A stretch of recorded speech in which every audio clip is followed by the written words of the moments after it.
Welcome back, friends. Initially published in 1914 in Beasts and Super Beasts. This week we are reading Clovis on Parental Responsibilities by H. Munro or Saki.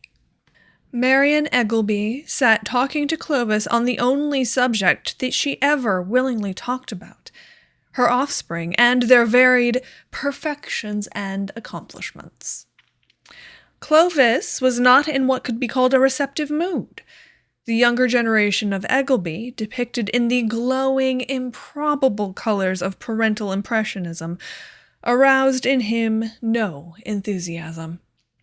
Mrs. Eggleby, on the other hand, was furnished with enthusiasm enough for two. "You would like Eric," she said, argumentatively rather than hopefully.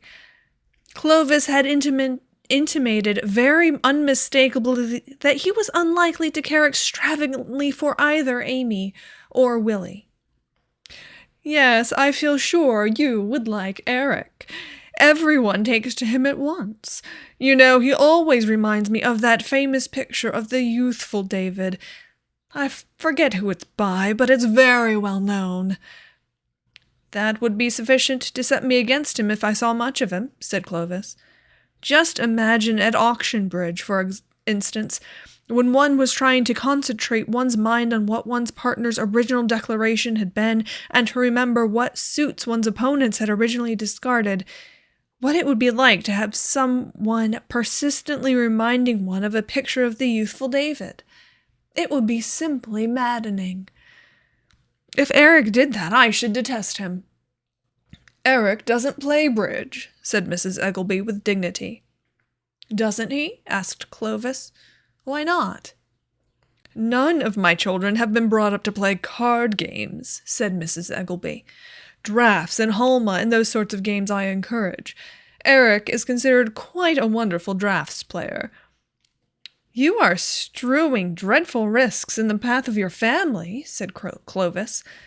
"A friend of mine who was a prison chaplain told me that among the worst criminal cases that have come under his notice, men condemned to death or to long periods of penal servitude, there was not a single bridge player.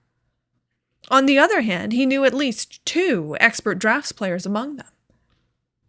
"I really don't see what my boys have got to do with the criminal cases," said Mrs. Eggleby resentfully. "They have been most carefully brought up, I can assure you that." "That shows you were nervous as to how they would turn out," said Clovis. "Now, my mother never bothered about bringing me up. She just saw to it that I got whacked at decent intervals and was taught the difference between right and wrong. There is some difference, you know. But I've forgotten what it is." "Forgotten the difference between right and wrong!" exclaimed Mrs. Eggleby. "Well, you see, I took up natural history and a whole lot of other subjects at the same time, and one can't remember everything, can one? I used to know the difference between the Sardinian dormouse and the ordinary kind, and whether the wryneck arrives at our shores earlier than the cuckoo or the other way around, and how long the walrus takes in growing to maturity. I dare say you knew all these things once, but I bet you've forgotten them." "Those things are not important," said Mrs. Eggleby. "But the fact that we've both forgotten them proves they are important," said Clovis. "You must have noticed that it's always the important things that one forgets, while the trivial, unnecessary facts of life stick in one's memory. There's my cousin, Edith the Clubberly, for instance. I can never forget her birthday is the 12th of October.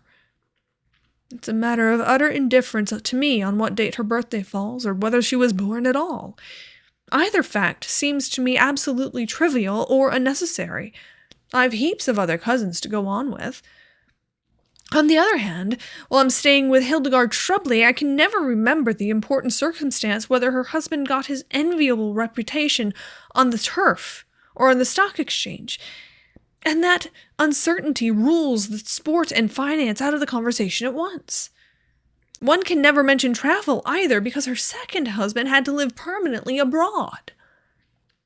"Mrs. Shrubley and I move in very different circles," said Mrs. Eggleby stiffly. "No one who knows Hildegard could possibly accuse her of moving in a circle," said Clovis. Her view of life seems to be a non-stop run with an inexhaustible supply of petrol. As she can get someone else to pay for the petrol, so much the better. I don't mind confessing to you that she has taught me more than any other woman I can think of." "What kind of knowledge?" demanded Mrs. Eggelby, with the air a jury might collectively wear when finding a verdict without leaving the box. "Well, among other things, she's introduced me to at least 4 different ways of cooking lobster," said Clovis gratefully. "That, of course, wouldn't appeal to you.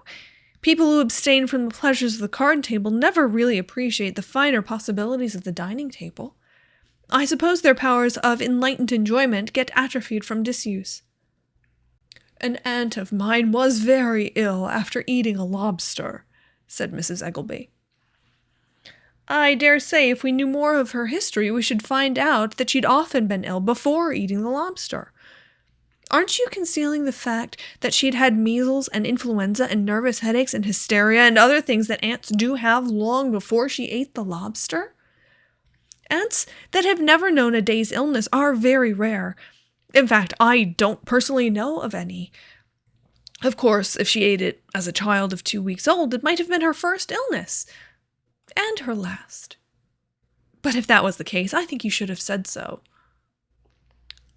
"I must be going," said Mrs. Eggelby, in a tone which had been thoroughly sterilized of even perfunctory regret.